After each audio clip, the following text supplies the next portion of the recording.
नमस्ते एभ्रिवान, मेरो नाम Ashish Bhatt, engineer, department of water resource and irrigation. आजको हाम्रो टपिक छ स्केल्स।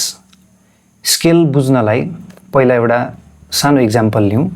हामीले स्केल केमा युज हुन्छ भन्दा जहिले पनि म्याप कन्स्ट्रक्सनमा हाम्रो स्केल युज हुन्छ। स्केल कहिले पनि म्याप ड्र गर्दाखेरि हामी स्केलको कुरा गर्छौँ। अब एउटा कुनै पनि बिल्डिङ छ फिल्डमा, त्यसको डाइमेन्सन छ 20 मिटर बाई 10 मिटर।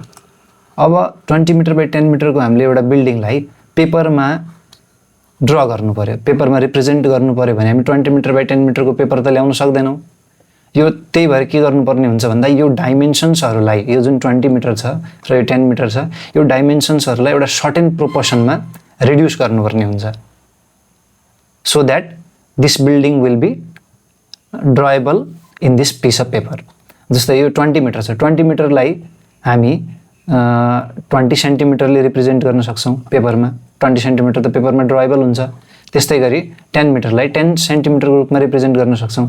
यसरी के गरिन्छ भन्दा जुन एक्चुअल फिल्डको डाइमेन्सन छ त्यसलाई सर्टेन प्रोपोर्सनले रिड्युस गरेर पिस अफ पेपरमा हामी रिप्रेजेन्ट गर्छौँ।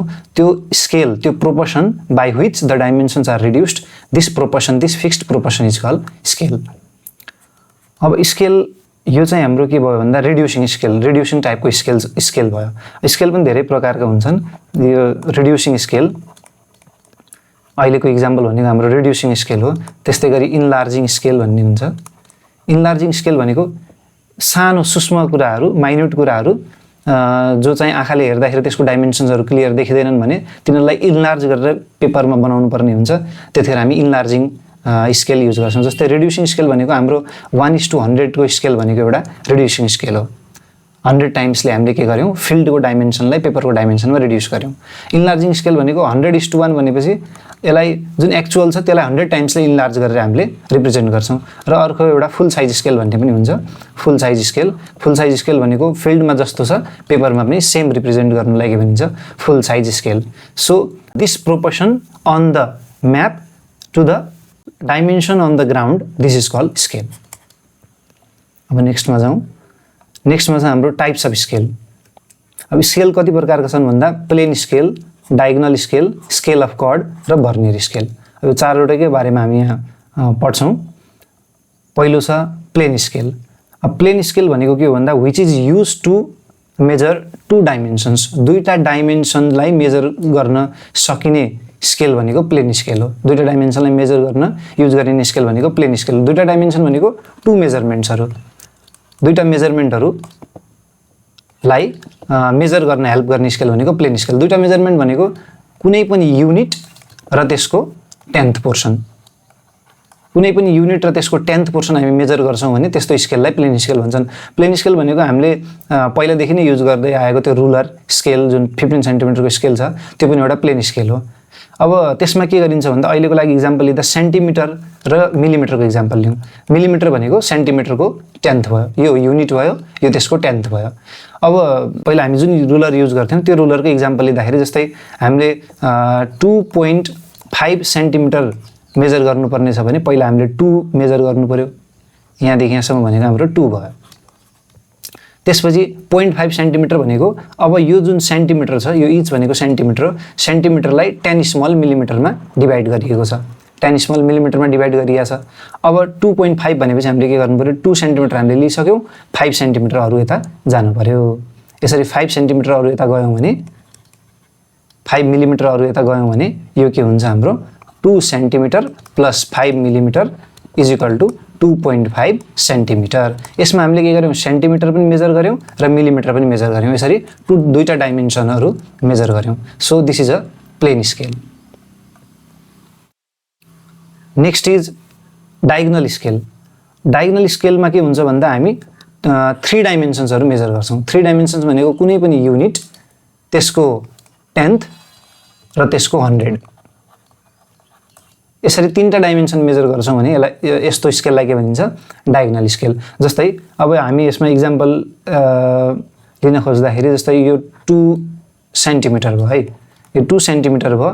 अब मिलिमिटर अघिको जस्तै हामी मिलिमिटर लिन खोजिरहेछौँ भने यहाँदेखि यहाँसम्मको भनेको हाम्रो कति हुन्छ, 2 मिलिमिटर।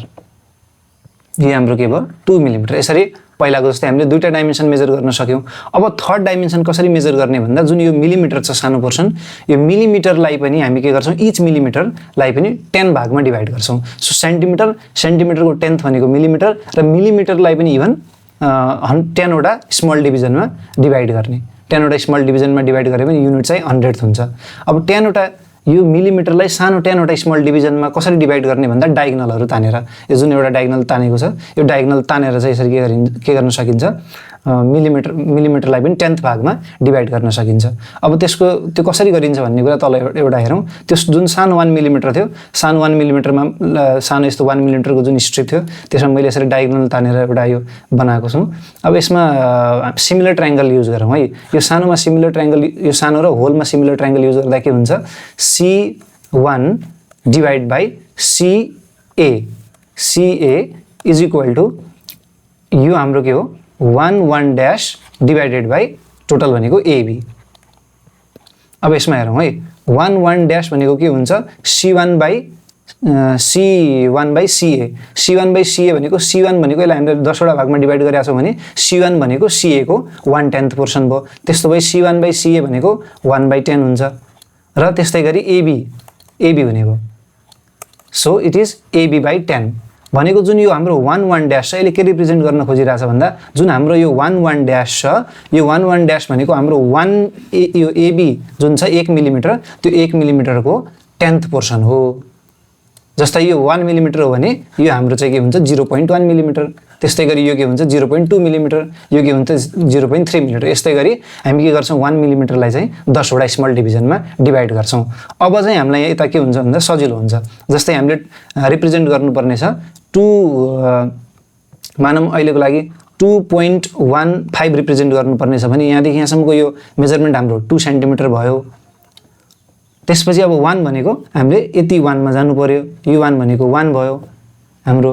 त्यसपछि अब के गर्छौँ भन्दा 0.5 भनेको यतादेखि हेर्ने हो भने यो भनेको 1 भयो, डायगोनलमा अघि जस्तै यो 2, यो 3, यो 4, यो 5 गर्दाखेरि हाम्रो के हुन्छ, हाम्रो मेजरमेन्ट यहाँसम्म आउँछ।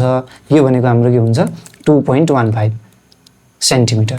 यसरी हामीले के गर्यौँ, सेन्टिमिटर रिप्रेजेन्ट गर्यौँ, मिलिमिटर रिप्रेजेन्ट गर्यौँ र मिलिमिटरको पनि के गर्यौँ 10th पोर्सन रिप्रेजेन्ट गर्यौँ। यसरी 3टा मेजरमेन्ट्सहरू हुन्छ भने त्यसलाई 3 डाइमेन्सनल मेजरमेन्ट भनिन्छ र यो केमा पोसिबल छ, हाम्रो डायगोनल स्केलमा पोसिबल छ।